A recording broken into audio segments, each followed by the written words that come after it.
The day Elijah Quinn rode into the small town of Harrow Creek, New Mexico Territory, in the spring of 1882, he told himself he was only stopping long enough to water his horse and buy a can of beans.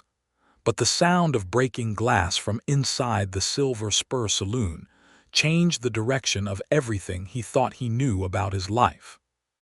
He had come from Tucson, 3 days of hard riding across a landscape that barely forgave a man for breathing wrong, all red dust and sharp rock, and sky so wide it made you feel like something small and unfinished. Elijah Quinn was 29 years old, lean and sun-darkened, with hands that knew the weight of a rifle and the ache of a fence post, and not much else in between. He wore a faded gray duster that had once belonged to his father, and beneath the brim of a wide, weather-beaten hat, his eyes were the kind of dark brown that people sometimes described as unreadable, though in truth they were simply the eyes of a man who had learned, long ago, to keep his feelings well below the surface. He tied his horse, a copper-colored mare he called Rue, to the hitching post outside the general store, and he stood there in the midday heat listening. The crash from inside the Silver Spur was followed by a woman's voice, not screaming, not crying, but sharp and controlled and absolutely furious, cutting through the warm air like a blade through cloth. He did not go inside right away. He was not the kind of man who rushed into things. He stood with one hand resting on Rue's neck, watching the door of the saloon, and then a man came staggering backward through that door as though he had been pushed by something considerably stronger than it looked, and that something turned out to be a woman. She stood in the open doorway of the Silver Spur with a broken whiskey bottle in one hand and a carpetbag clutched in the other, and she was breathing hard, but she was not afraid. Elijah could tell the difference.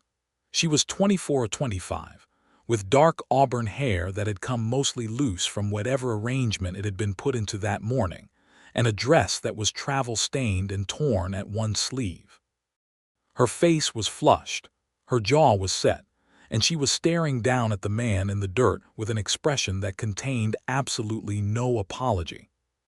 "The next man who tells me a woman traveling alone is asking for trouble," she said clearly, loudly enough for the street to hear, "is going to find out exactly what kind of trouble a woman alone can cause." The man in the dirt, heavy-set and red-faced, muttered something Elijah chose not to hear. A handful of people had appeared in doorways and windows along the street. Nobody moved to help the woman. Nobody moved to challenge her either.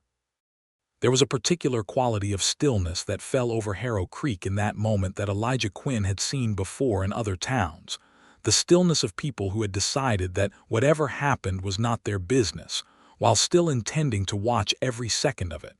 He pushed off from the hitching post and walked toward the saloon. He did not draw his gun. He did not raise his voice. He walked over to the woman in the doorway and touched the brim of his hat and said, "Ma'am, looks like you could use a meal that isn't this establishment, and I was about to find the diner. You're welcome to come along if you'd like." She looked at him. The assessment was quick and thorough and not particularly warm. He got the impression she was measuring every inch of him for threats, and he did not blame her for it. He kept his hands visible and his expression neutral.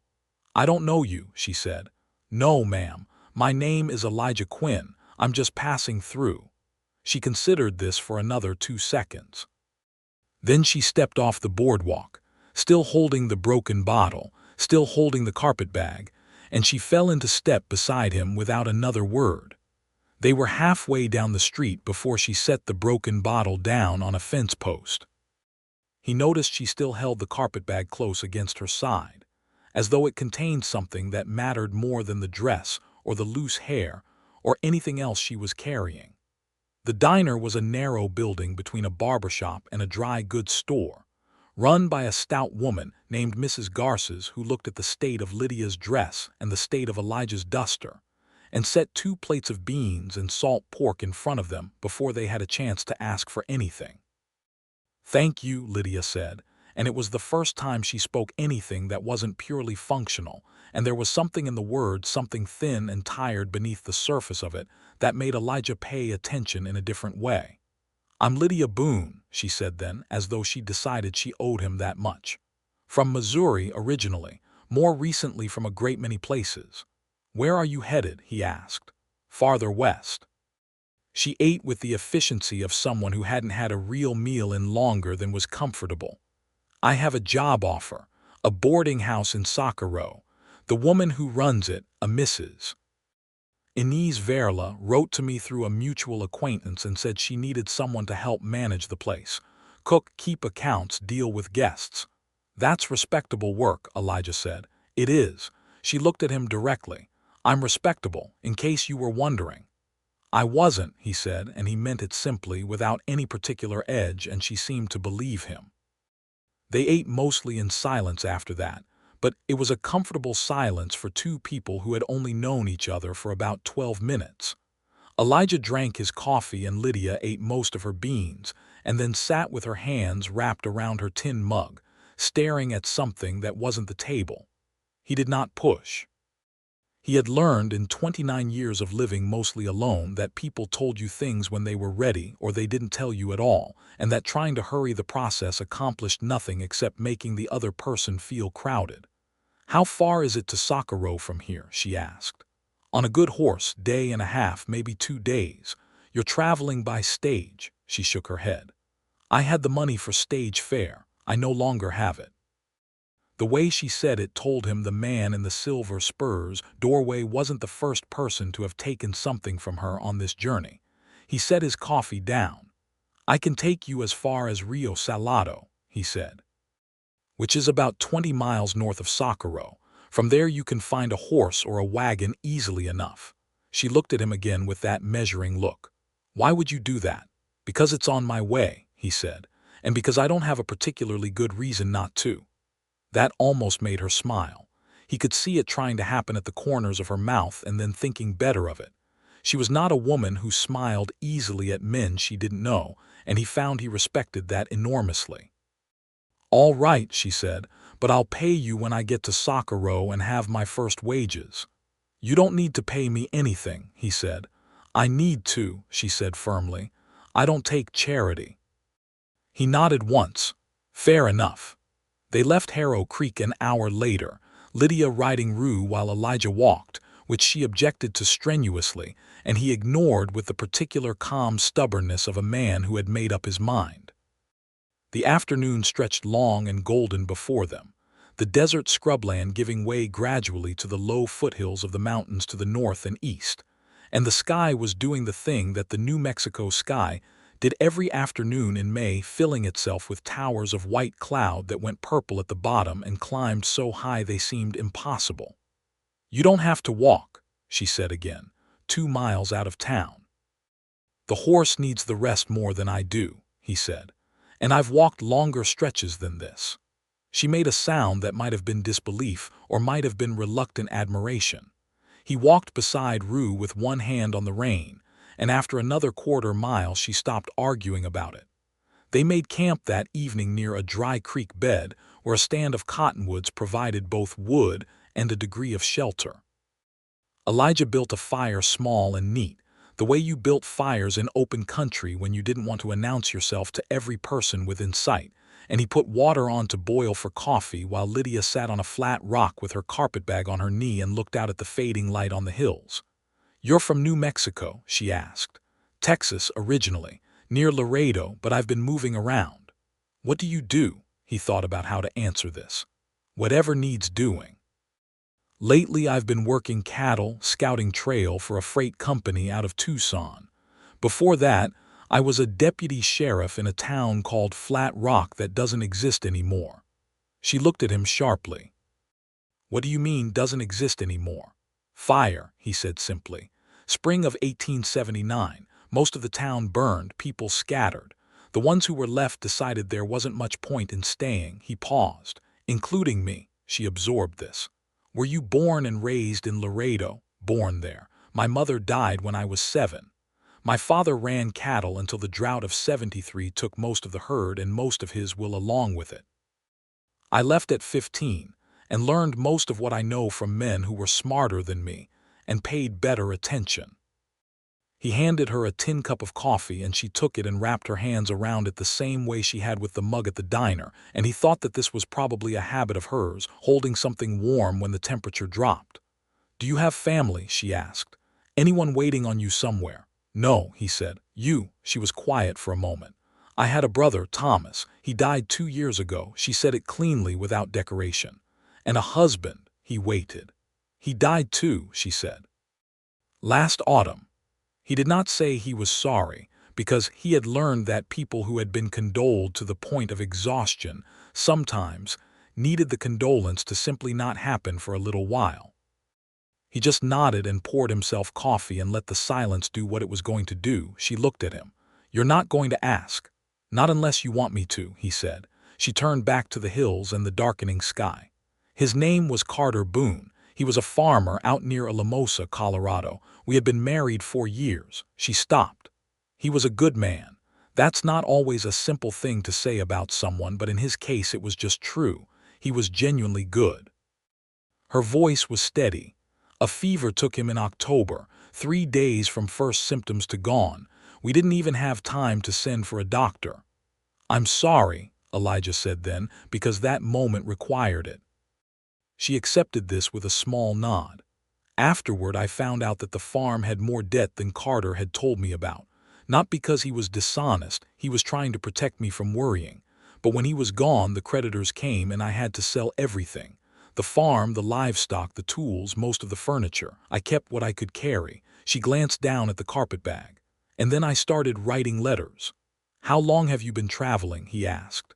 11 months, she said.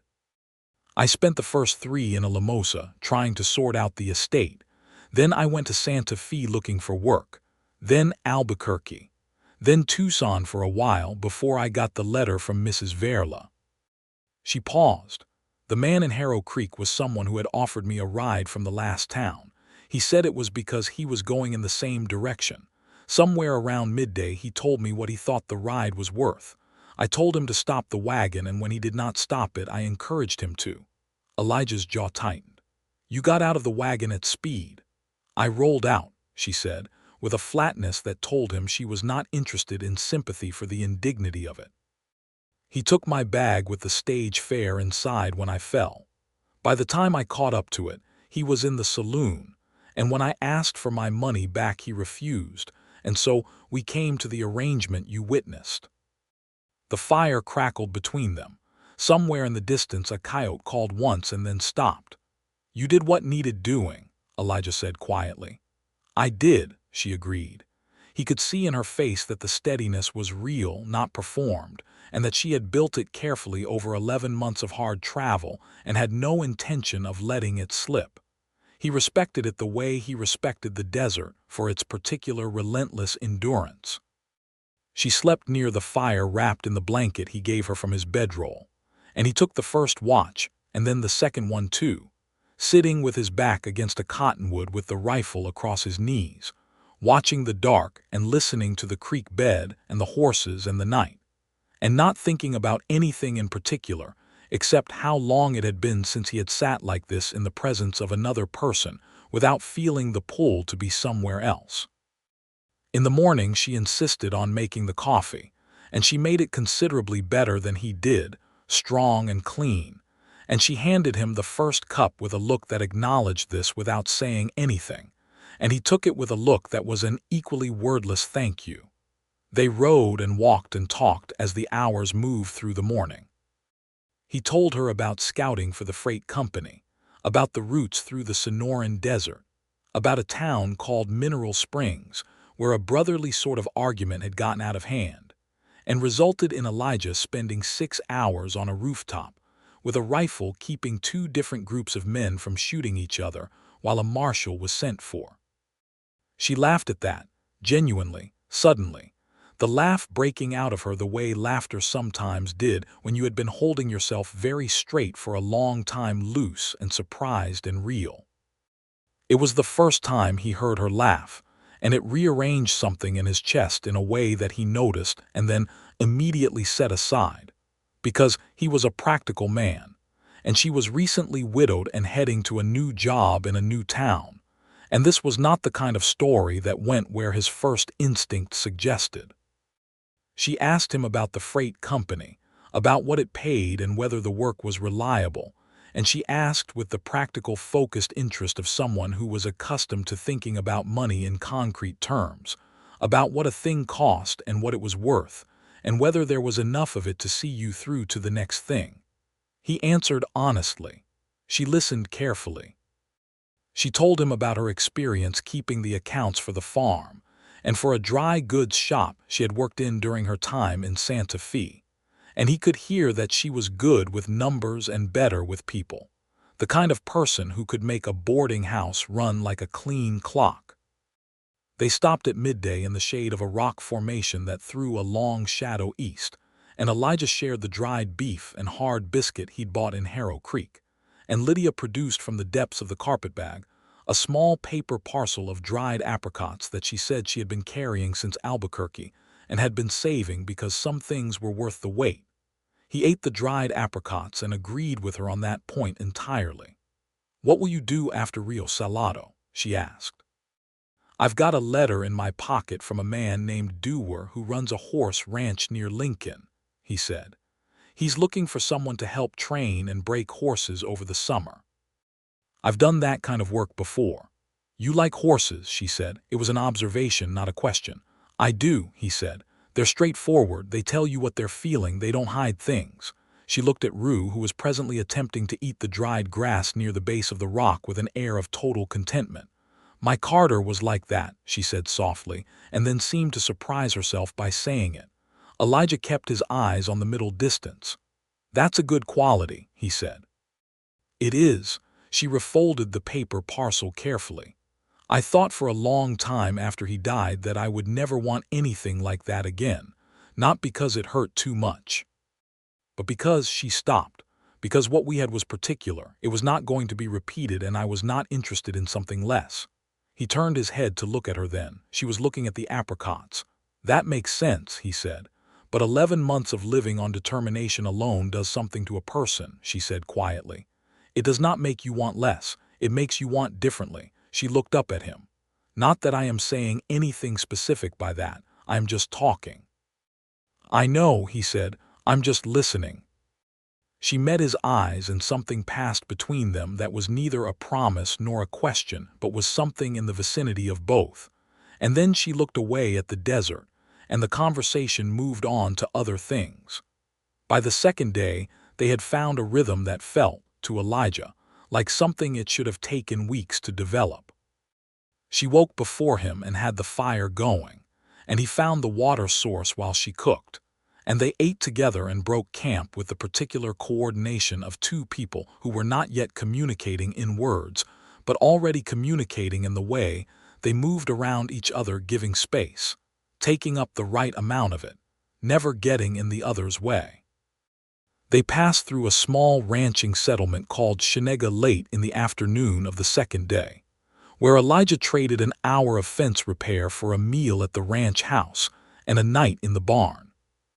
The ranch family was a couple named Ortiz with 3 children under the age of 10, and the children were immediately and completely fascinated by Lydia, who sat with them after supper and told them a story about a river spirit that she invented on the spot, with a confidence and warmth that made Elijah stop what he was doing in the doorway and watch for longer than he meant to. She was good at that, at the ease of it, at the way she spoke to the children the same way she spoke to adults, seriously and with full attention. The youngest Ortiz child, a boy of about 4, fell asleep against her arm before the story was finished, and she adjusted her position without waking him and kept telling the story to his older siblings until they too were drowsy, and then she sat in the lamplight with the sleeping child heavy against her shoulder and looked across the room at Elijah with an expression that was quiet and undefended in a way her face rarely was. He looked back at her. He did not say anything. There was nothing to say that the looking did not already say more accurately. They rode out from the Ortiz ranch in the early morning, the desert gold and pink in the new light, and Elijah let Lydia ride for a while longer because the terrain was rougher and the going slower, and she did not argue about it this morning, which he noticed and stored quietly away. "Do you want children?" she asked, matter-of-factly, at some point around the middle of the morning. She was looking at the view, not at him. He thought about it honestly before answering. "I've thought about it differently at different points," he said. "When I was younger, I couldn't picture myself in a situation stable enough for it. More recently, I think about it, and it doesn't seem like the impossibility it once did." He paused. "Carter and I tried," she said. "We lost two, early, before they were real." Her voice was even and careful. "I don't think I will ever be entirely at peace with that, but I don't think it has made me not want to try again." "I think that's brave," he said simply. She turned then and looked down at him from the horse with an expression he could not entirely read, something complicated and considering, and perhaps, beneath all of it, a little bit moved. "You say things plainly," she said. "I try to," he said. Carter said things plainly too. She turned back to the trail. "I've spent 11 months around men who talk around everything they mean and women who do the same, and I had forgotten what it felt like to hear a direct sentence." They reached Rio Salado in the late afternoon of the third day. It was a larger town than Harrow Creek, a proper main street with a bank, a hotel, a hardware store, a Mexican bakery whose smell hid Elijah from 2 streets away and made him think he could live here very happily if circumstances required. There was a stage line office at the far end of the street, and a notice board outside it listed the route to Socorro as twice weekly, the next departure the following morning.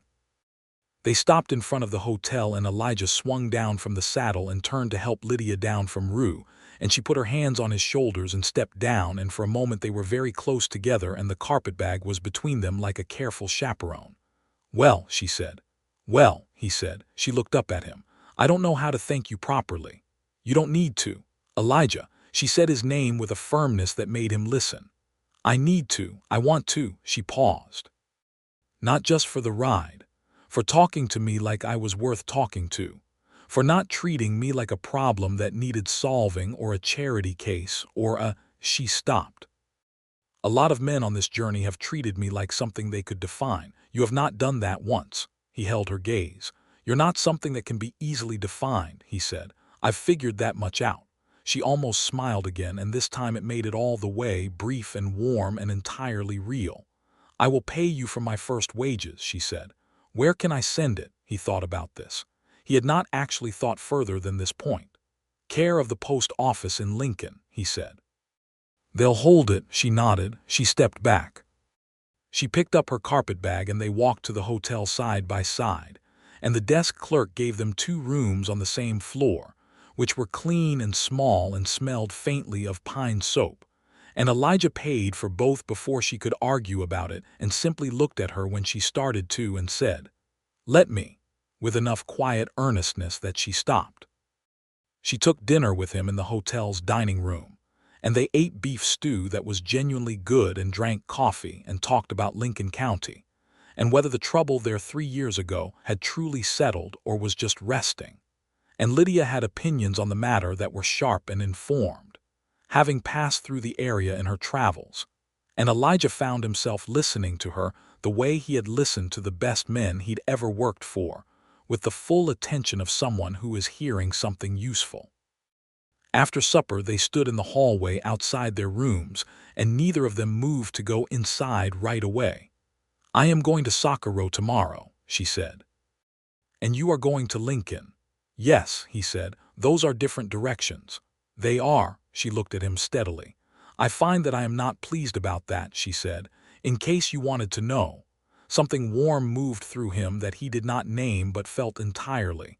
"I'm not particularly pleased about it either," he said. She took a small step closer. She reached up and straightened the lapel of his duster, a gesture that was almost domestic in its casualness, and then she left her hand there briefly on his chest. "Write to me," she said, "if you want to." "I want to," he said. "The address will be Mrs. Verla's boarding house in Socorro. You can get it at the post office there." "I'll get it," he said. She looked up at him for one long moment, and the lamplight in the hallway was thin and yellow, and neither of them moved. And then she dropped her hand and stepped back and said good night in a voice that was not entirely as steady as everything else about her, and went into her room. He stood in the hallway for considerably longer than he needed to before going into his own. In the morning, she was on the stage before he was fully ready to see her go. He walked her to the stage office and she shook his hand, which he found so perfectly characteristic of her that he nearly laughed. And then she looked at their clasped hands and seemed to feel the same way. And when she looked up at him, they were both almost laughing, and it was one of the best moments of his recent life. Standing in the early morning light in Rio Salado with Lydia Boone's hand in his and both of them trying not to grin like fools. "Write to me," she said again. "I will," he said. And then the stage was loading and she was climbing up into it, carpetbag held tight, and she leaned out the window as it pulled away and he stood watching it go until it turned the corner at the end of the street and the dust settled. He stood there another minute after that. Then he walked back to Rue, tightened the saddle and turned her north, toward Lincoln. He wrote the first letter 4 days later from a campfire outside Lincoln, sitting with the paper on his knee and his pencil worn to half its original length. And he wrote it the way he did most things, plainly and directly, without much ornamentation. He told her about the Dewar Ranch, which turned out to be smaller than he'd expected but better run, and about the horses, 3 of them young and full of opinions, and about the way Lincoln County looked in the early summer, green with recent rain in the draws and dry and gold on the ridges. He told her he hoped the journey to Socorro had been uneventful, and that Mrs. Verla had turned out to be as good as advertised. He said that he had thought about the conversation they'd had riding in from Harrow Creek more than once, and that he found her perspective on things generally useful and occasionally startling in the best way.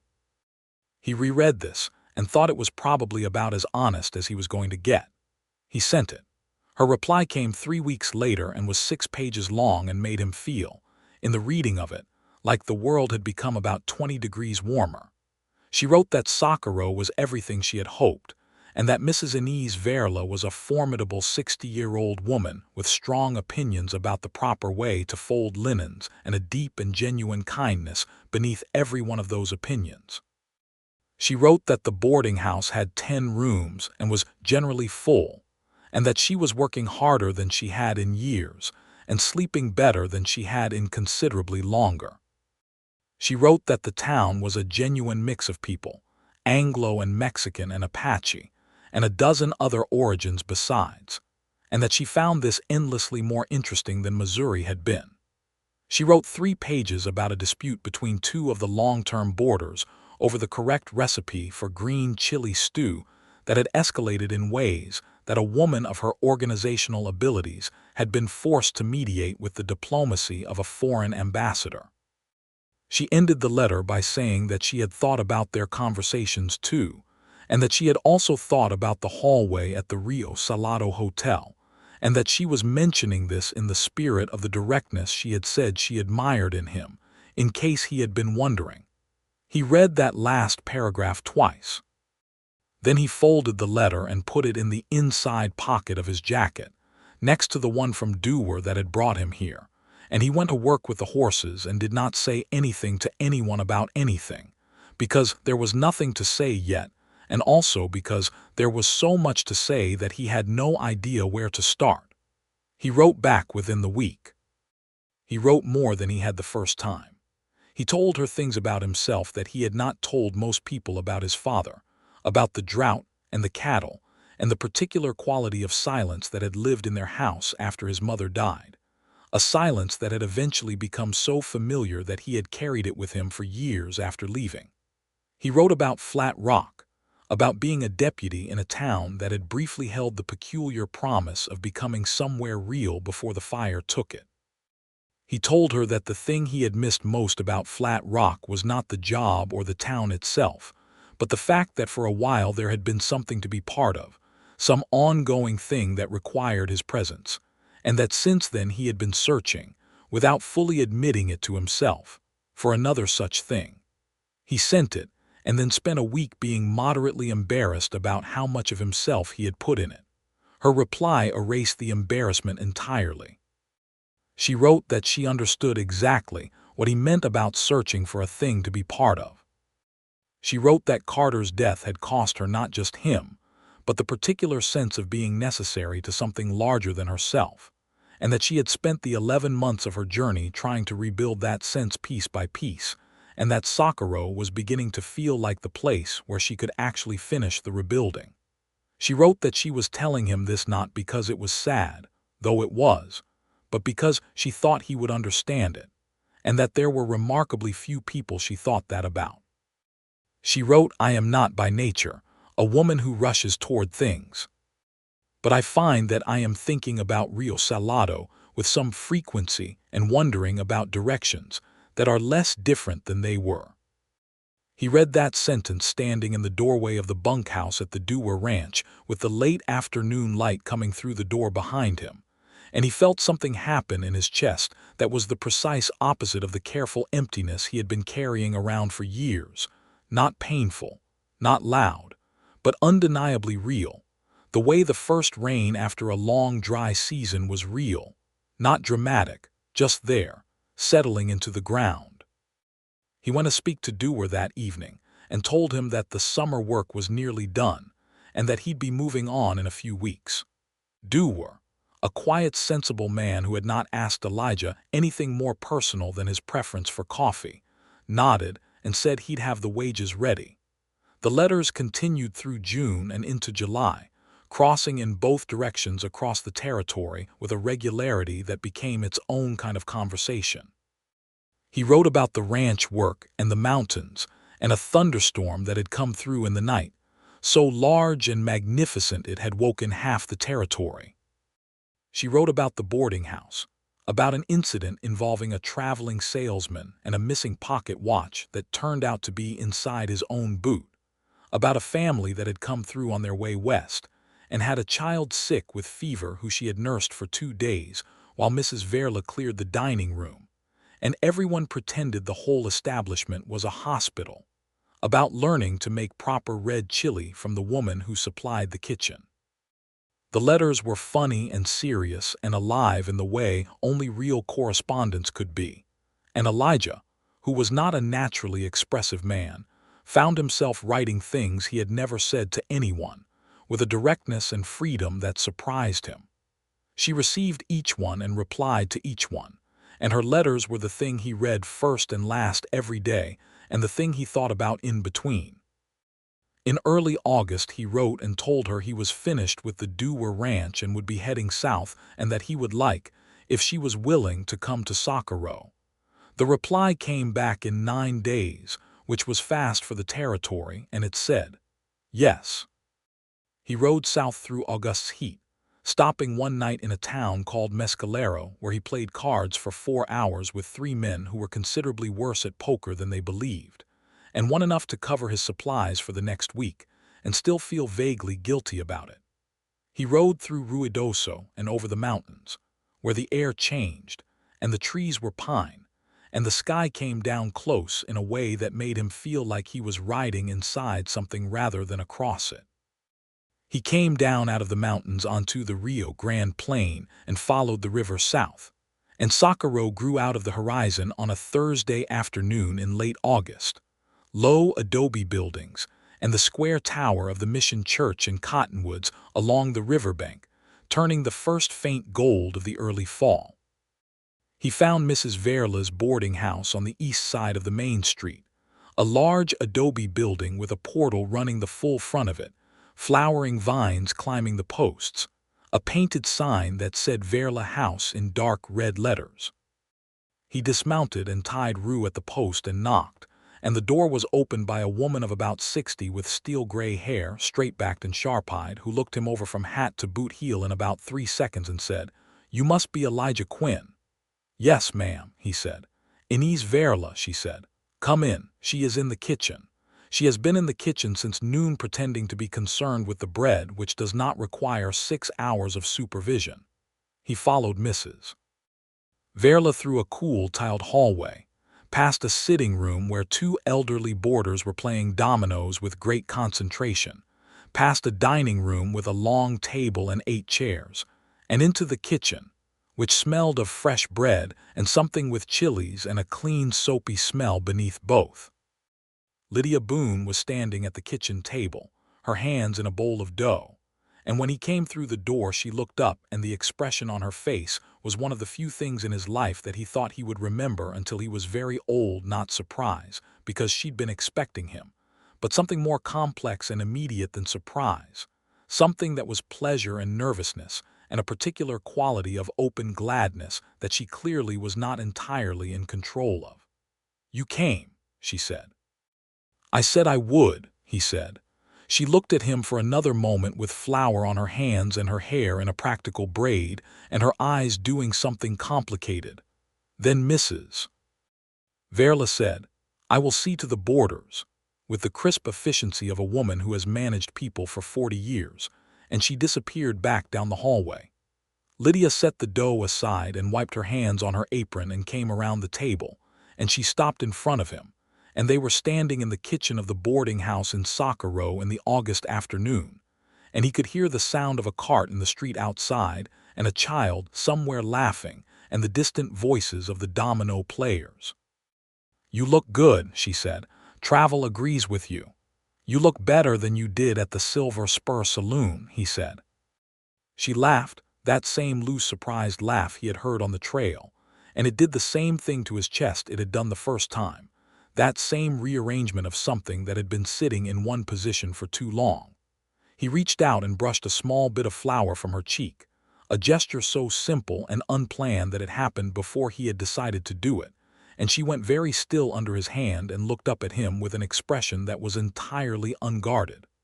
"Elijah," she said quietly. "Yes," he said, "I am glad you are here. So am I." That first evening at Verla House was the kind of evening that Elijah thought later that he would want to describe in a letter someday, but would never be able to get right: the food and the light and the company. The way Mrs. Verla talked about the territory's history with a personal authority that made it vivid. The way the boarders who came in for supper. A retired schoolteacher, 2 brothers who ran a feed store. A quiet Navajo man named Samuel who was passing through on some business of his own. All fell into conversation easily and comfortably around the long table, and the way Lydia moved through it all like someone who had been managing the warmth of that room her entire life. He watched her. He could not help it. The way she made sure the schoolteacher's cup was refilled before the woman thought to ask. The way she remembered that one of the brothers didn't eat beans and had set aside a separate plate. The way she argued cheerfully with Mrs. Verla about whether the red or the green chili was better with the pork. The way she looked across the table at him periodically with a small private acknowledgement. Just a glance, just enough. He had not, in his adult life, spent much time around a household that worked the way this one worked, with a particular warm efficiency, each person doing their part with the comfortable ease of something that had settled into its right shape. He had not realized, until now, how much he had been wanting exactly this. After supper, they sat on the portal in the cooling evening air, just the 2 of them, Mrs. Verla having retired with her customary early-hour firmness. The street was quieter now, the last light pink on the mountains to the east. Rue was stabled comfortably behind the house, and somewhere in the building behind them, the domino players could be heard beginning another game. "What are you thinking?" Lydia asked. She had her hands in her lap, not wrapped around anything warm for once, open and resting. "That this is a good place," he said honestly. "It is," she said. "I didn't expect it to feel like this so quickly, but it does." "When did you know it was right?" he asked. She thought about it. "About a week after I arrived.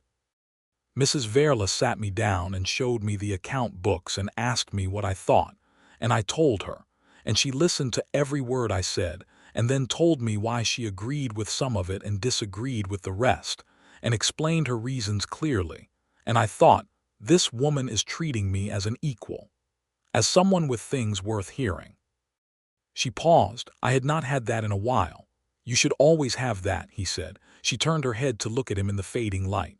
"I know," she said. "I know that now. The silence between them was different from the silences on the trail, fuller, more deliberate. He was aware of her nearness in a way that was no longer comfortable to sit beside and not address. "Lydia," he said. "Yes. I want to be honest with you about something." "All right," she said, and her voice was careful and attentive. "I've spent most of my adult life moving from one place to the next," he said. "Not because I'm reckless or because I can't settle, but because there was never anything that made settling feel like the right decision, and I've been fine with that mostly. But since Harrow Creek I've been thinking about things differently." He stopped. "I've been thinking about you, not in a way that I want to turn into something before you're ready, but in a way that I want you to know about so it's not something I'm carrying alone." She was quiet for a moment. The first stars were appearing above the mountains. "I lost Carter 7 months into his illness," she said. "Not when he died 7 months before, when the fever changed him in ways that were, it doesn't matter. What matters is that I know what it is to love someone and lose them, and I know what it is to decide that you are done with that particular quality of risk." She turned to face him fully. "And I also know that I decided sometime around your second letter that I was not in fact done." He looked at her. "I was looking forward to your letters more than I've looked forward to anything in years," he said. "I know," she said. "I felt the same way about yours." She reached over and put her hand over his where it rested on the arm of the chair, and the touch was simple and direct, the same way everything about her was simple and direct, and it went through him like something clean and certain. "I'm not rushing," she said, "but I am not interested in pretending I don't know what I feel." "Neither am I," he said. He turned his hand over under hers and held on. They sat like that while the stars came fully out over Socorro, and the domino players finished their game, and the street went quiet, and the mountains in the east turned from pink to gray to the deep purple of genuine darkness, and neither of them let go. He stayed in Socorro. It was not a decision, he announced dramatically. He went to speak with Mrs. Verla the following morning, and asked if there was work available around the house and stable repairs, maintenance, whatever needed doing, and Mrs. Verla regarded him with the same 3-second assessment she had given him at the door, and said that the roof on the stable had been meaning to be seen to for 2 years, and the portal needed new posts on the south end, and there was a fence at the back that a horse had made a strong argument through in the spring. And if he could see to those things without making a disaster of them, they could discuss wages. He saw to those things, and several others besides, and his wages were fair and included room and board, and he found a bunk room at the back of the house that he made comfortable with his bedroll and a few items from the general store, and the company of a cat of uncertain age and disposition who belonged to nobody and everybody simultaneously, the way such cats always did. He and Lydia built something carefully and with full attention. They were together much of each day simply by virtue of working in the same house, she managing the accounts and the kitchen and the boarders with her characteristic organized warmth, he handling the maintenance and the horses and whatever else the establishment required. They took meals together at the long table with Mrs. Verla and the boarders, and in the evenings after the work was done they sat on the portal or walked the quieter streets of Socorro's evening hours, talking the way they had talked from the beginning, directly, seriously, with humor that came naturally rather than being performed. He met the town through her. She had already been there 3 months when he arrived, and she had used those 3 months to understand Socorro the way she understood everything carefully, fully, without assumptions. She introduced him to the Torres family at the bakery, to Father Benedetto at the mission who had strong opinions about everything and was generous with each of them, to a woman named Reyes who ran the other boarding house on the far end of the street and was simultaneously Mrs. Verla's greatest competitor and oldest friend. He told her things as they came up about his father, about the years of moving, about Flat Rock. She told him things too, not all at once. In pieces, as the trust between them deepened and the weeks went by, and Socorro in September became Socorro in October, the cottonwoods along the river burning gold, the air going sharp and dry, the mountains to the east showing their first dusting of snow on the highest ridges. One evening in late October, a Thursday, they were sitting on the portal after supper, and it was cold enough now to have brought a blanket, which Lydia had draped around her shoulders, and the sky was enormous and black and brilliant with stars. The other boarders had gone in early, and Mrs. Verla had been feeling tired of late and had retired before dark, and it was just the two of them in the lamplight from the window behind them. Lydia had been quieter than usual at supper. He had noticed and had not pushed, understanding by now that her quieter moments were generally ones she needed to come to on her own. But now, sitting in the October dark, she looked at him with an expression that was both clear and braced, the way someone looked when they were about to do something that required a certain amount of courage. "I want to tell you something," she said, "the whole of a certain thing. I've told you pieces of it, but not all of it, and I think you should know all of it. Before we go further." She gestured between them, and the gesture contained everything they had built in 2 months and all the direction it was heading and the particular seriousness of that direction. "All right," he said, and he turned in his chair to face her and gave her the full quiet attention she deserved. She told him about Carter, the whole of it, not just the 4 years of the marriage, but the 2 years before it, and the child they had lost in the first year and the second one in the third year, and the particular silent grief of that, carried between two people who loved each other and had no language for it. She told him about the debt, but she told him more than that. She told him about the last 3 days of Carter's fever, about sitting beside him when he did not know her anymore, about the moment the morning of the 4th day when she woke from half-sleep in the chair beside his bed and knew from the quality of the silence that he was gone. She told him about afterward, about the creditors and the farm, about the loneliness of a Limosa with Carter's family, who had been kind but had not known what to do with her grief because they were absorbed in their own, about the first night she had spent in a boarding house in Santa Fe, utterly alone, in a way she had never been before in her life. She told him about a man in Albuquerque who had offered her a position as a housekeeper that turned out to mean something that was not housekeeping, and the ugliness of that encounter, and what it had done to her sense of the world for the months following. She told him about the wagon, more than she had told him on the trail, about the man's name, which was Harnett, and about the fact that she had recognized from the first town that he was not what he said, but had needed the ride badly enough to take the risk, and about the specific moment of terror when the wagon didn't stop, and the 6-hour walk to Harrow Creek afterward carrying the carpet bag and the thing she was carrying inside it. She reached into the carpet bag, which was beside her chair the way it always was, and she took out a small flat book, a journal, he realized, thinly made, its cover worn soft with handling, and she held it in her lap. "This is what I was protecting," she said.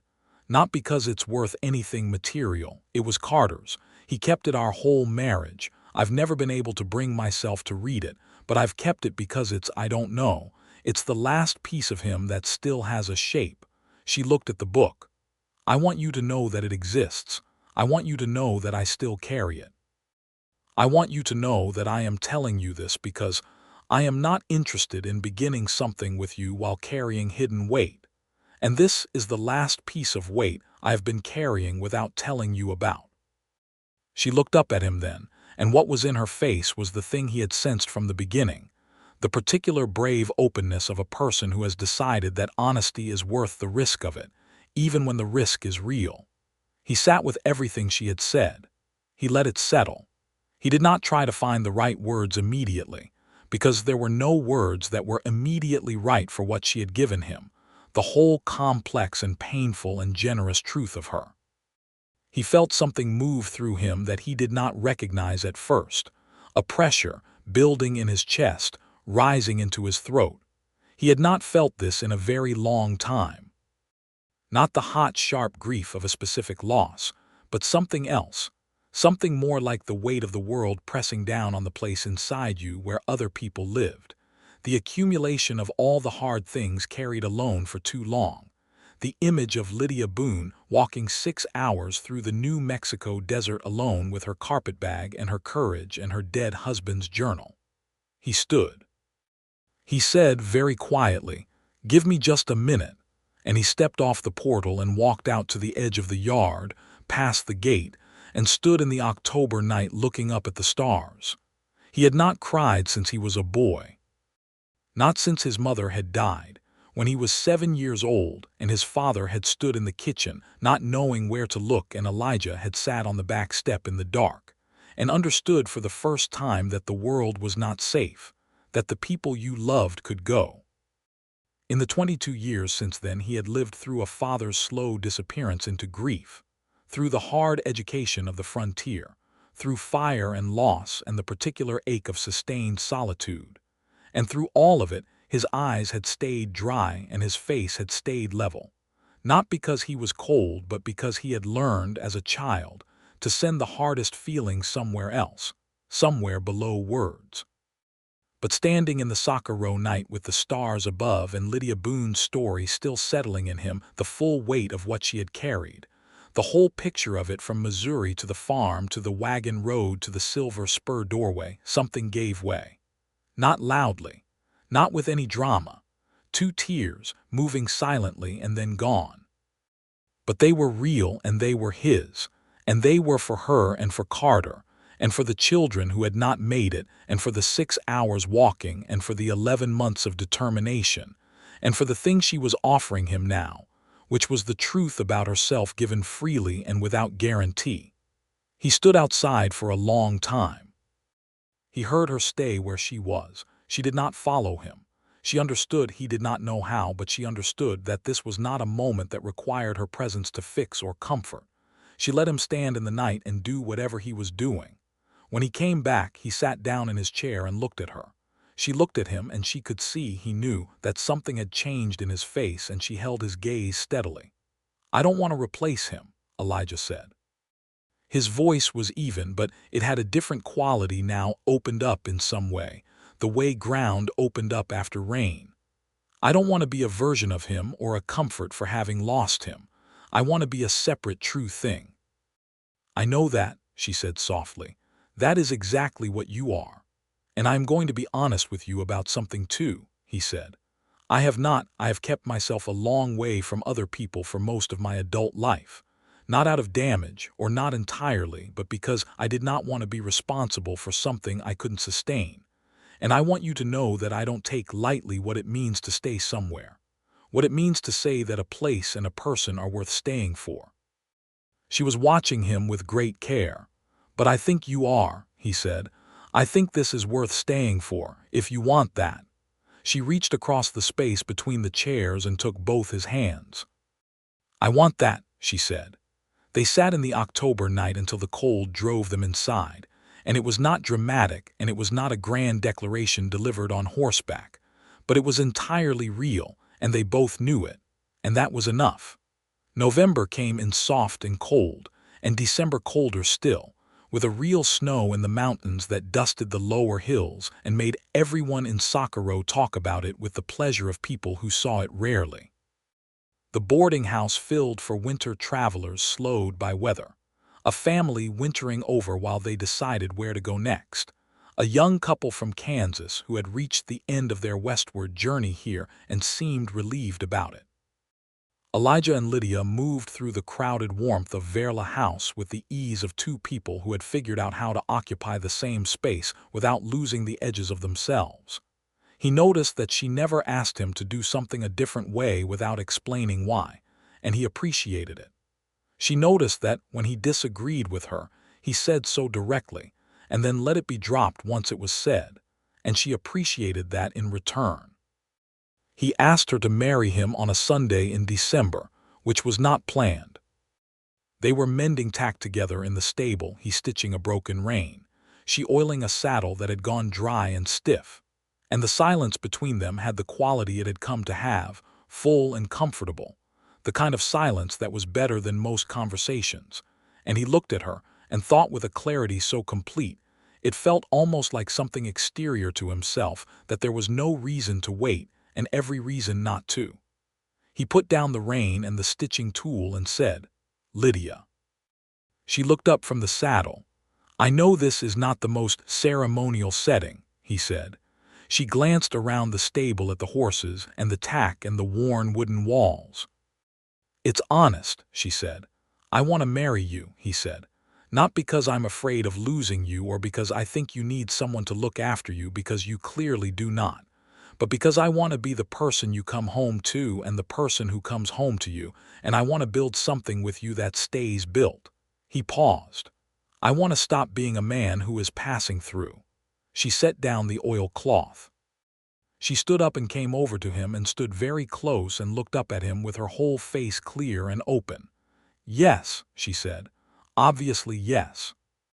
He kissed her then, for the first time in the stable in December, with the smell of horses and hay and saddle oil all around them. And it was not a tentative thing but not rushed, either.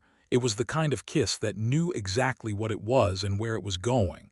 And when they stopped, they were both smiling in a way that neither of them tried to moderate. "Obviously," he said. They were married in February of 1883 in the mission church in Socorro, with Father Benedetto officiating in a manner that suggested he was personally satisfied with the outcome. Mrs. Verla sat in the front pew in a dress the color of the winter sky and cried with the thorough efficiency she applied to everything, and then claimed at supper afterward to have had something in her eye. The Torres family from the bakery came, and Reyes from the other boarding house, and Samuel the Navajo traveler, who had become a semi-permanent resident of Verla House by this point, and who expressed his approval with a single dignified nod during the ceremony that felt, to Elijah, like the highest possible endorsement.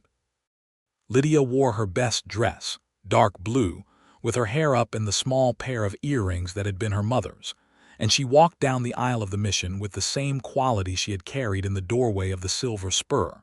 No pretense, no performance, just entirely herself, moving directly toward what she had chosen. He stood at the front of the church and watched her come toward him, and felt the specific and irreplaceable joy of a thing being exactly right.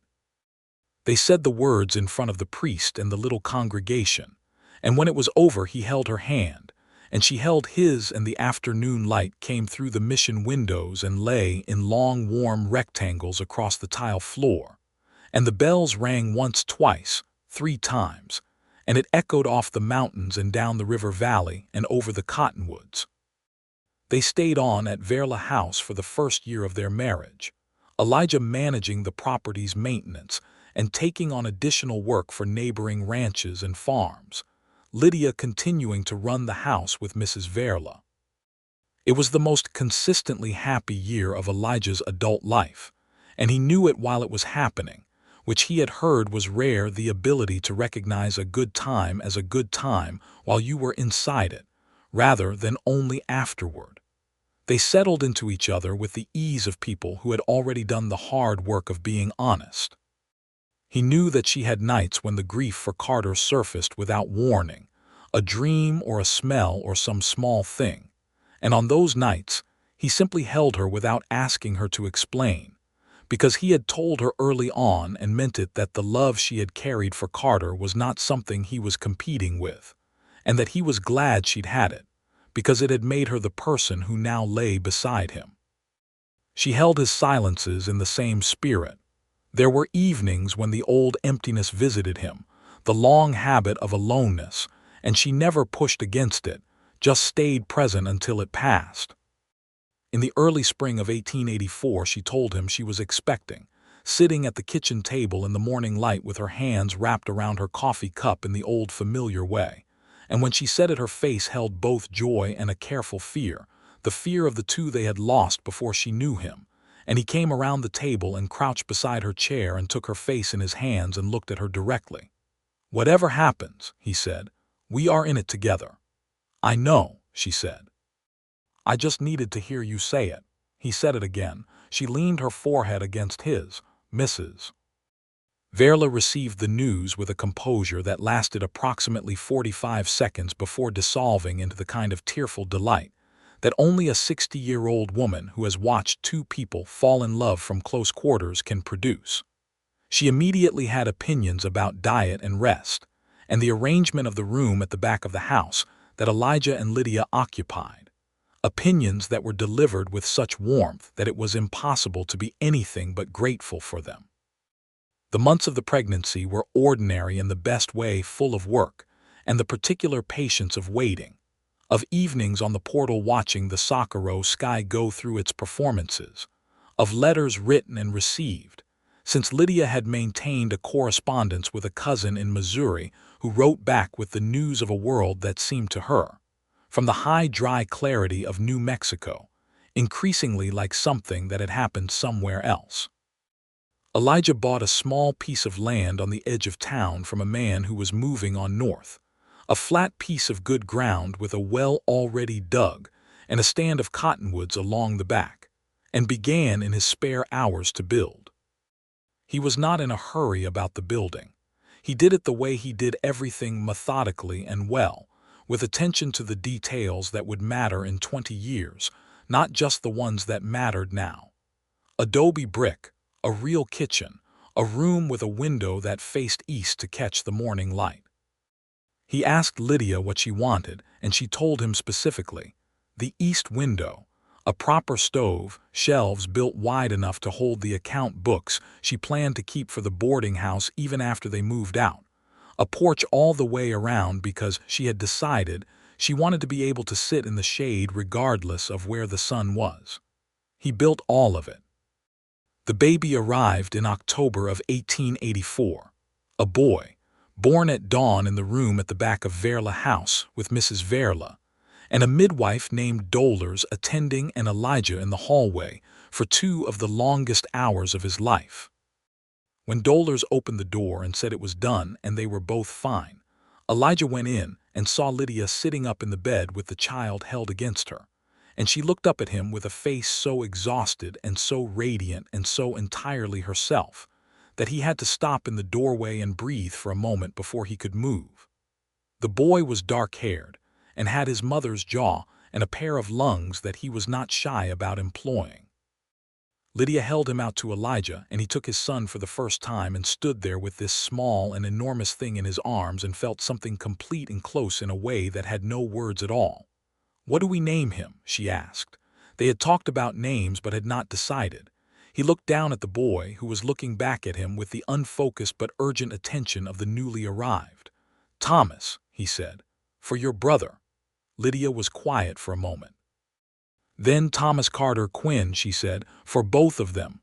"Yes," he said, "for both of them." She smiled, and it was the fullest smile he had ever seen from her, which was saying something, because he had been collecting her smiles for 2 years and was not going to stop.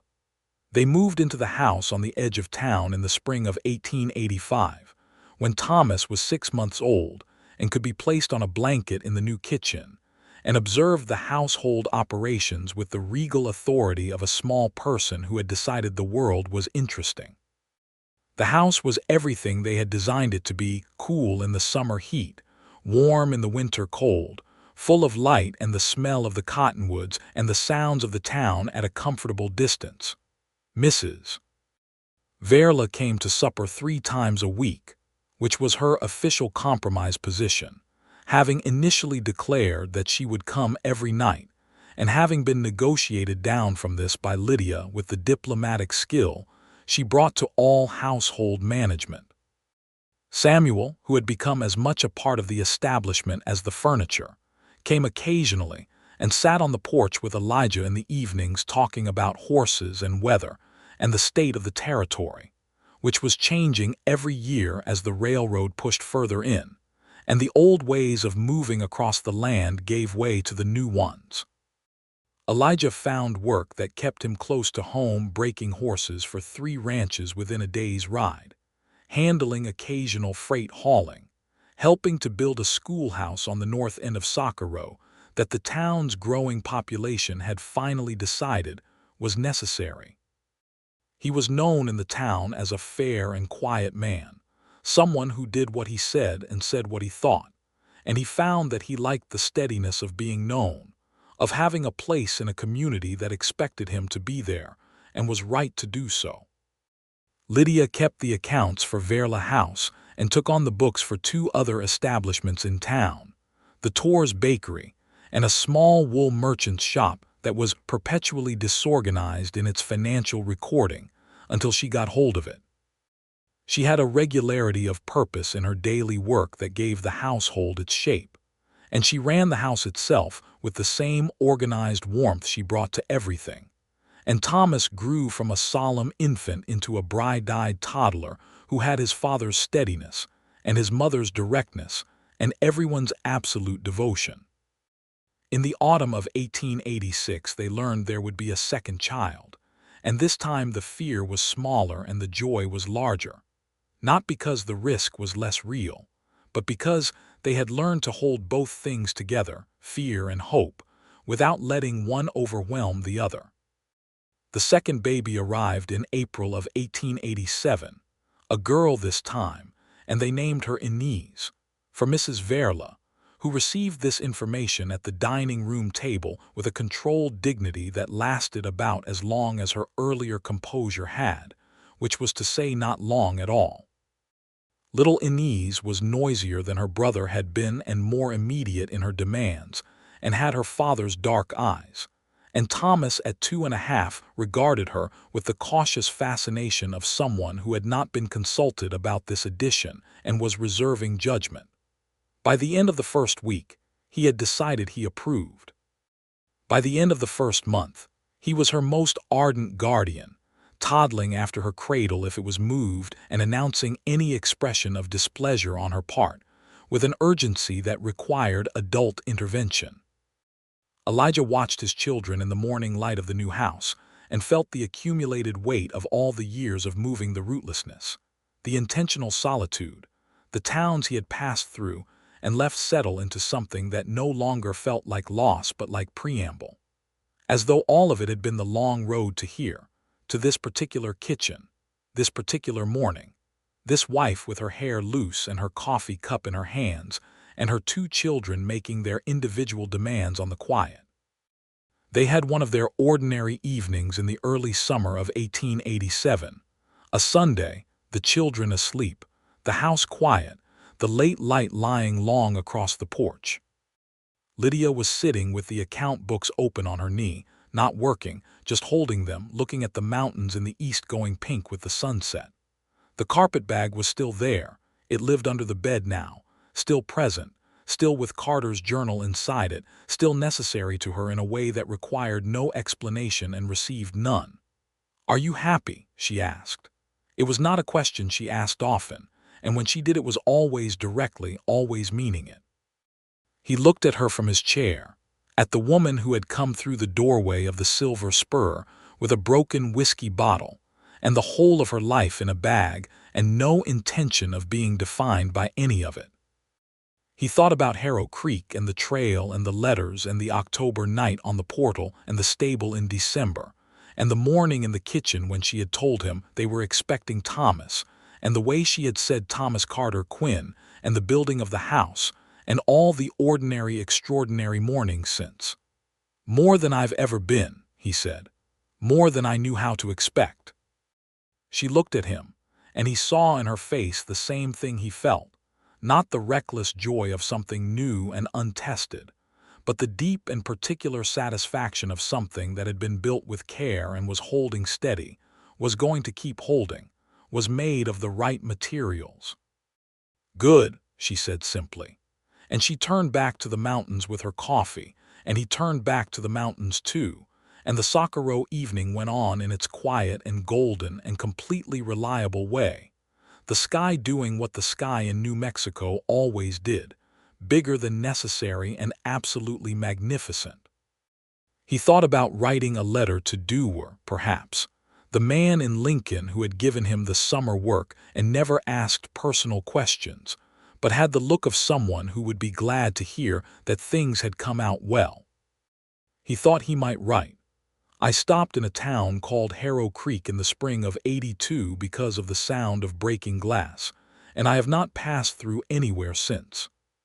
Thomas woke from his nap inside and called out for his mother in the specific imperious way of a 2-year-old who has decided that sleep is finished and the world needs to know about it.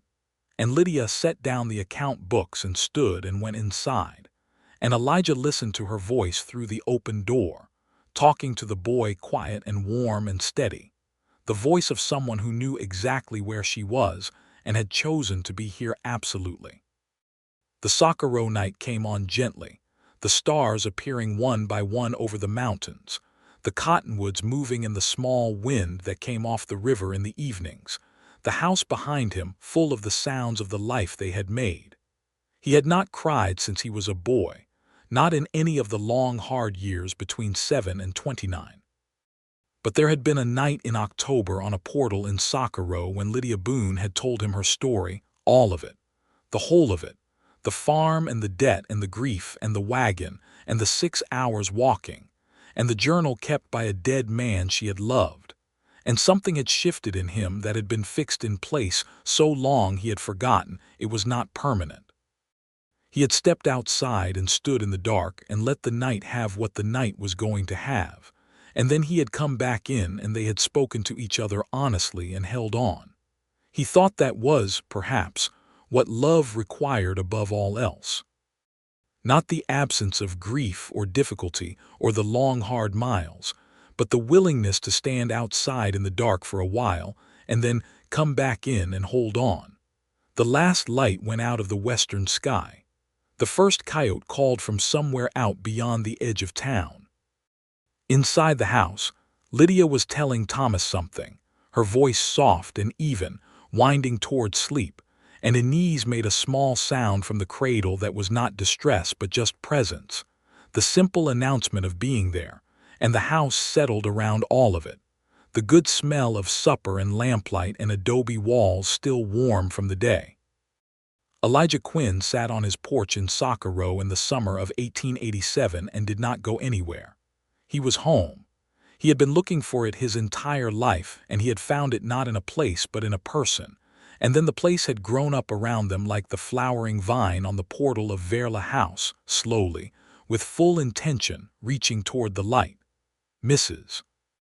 Verla came for supper the following Tuesday and stayed until the stars were out, arguing with Lydia about the proper way to manage the increasing volume of laundry that the boarding house was generating, and whether it was time to hire another woman to help. And Elijah watched them across the table, the older woman fierce and practical and full of warmth disguised as efficiency, the younger one his wife, his person, the reason the whole shape of his life had turned from a long road into a place you stayed. And Thomas was asleep on Elijah's lap, because he had declared at supper that he was not tired and had immediately proven himself comprehensively wrong, and Inez was in Mrs. Verla's arms being informed of the argument's progress with the seriousness of a full participant. The lamp burned warm on the table. The night came through the open door cool and carrying the smell of the river. The mountains stood in the dark outside and were as old as they were and asked nothing of anyone and gave the horizon its particular permanent shape, the outline of the world that Elijah Quinn and Lydia Boone would look at every morning for the rest of their lives. It was enough. It was more than enough. It was everything, and it stayed.